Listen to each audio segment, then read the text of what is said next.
বনের দুই প্রাণী শিয়াল এবং গাধা তারা দুজনেই তর্কে জড়িয়ে পড়েছে।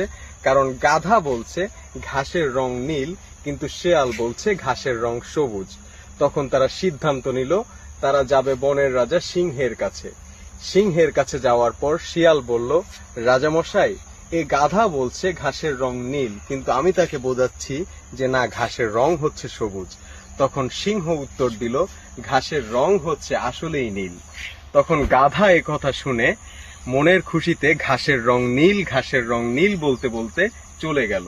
চলে যাওয়ার পর তখন শেয়াল বলল, রাজামশাই, আপনিও জানেন আমিও জানি যে ঘাসের রং হচ্ছে সবুজ, কিন্তু আপনি তাকে কেন বললেন যে ঘাসের রং নীল?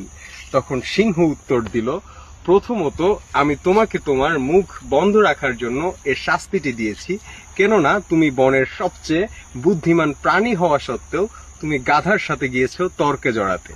আর সবচেয়ে বড় যে ব্যাপারটা হলো, গাধাকে গাধা প্রমাণ করার জন্যই আমি ওকে বলে দিয়েছি ঘাসের রং নীল, কেননা যখন ও অন্যান্য প্রাণীদের কাছে গিয়ে বলবে ঘাসের রং নীল, তখন অন্যান্য প্রাণীরা যাতে গাধাকে গাধাই মনে করে।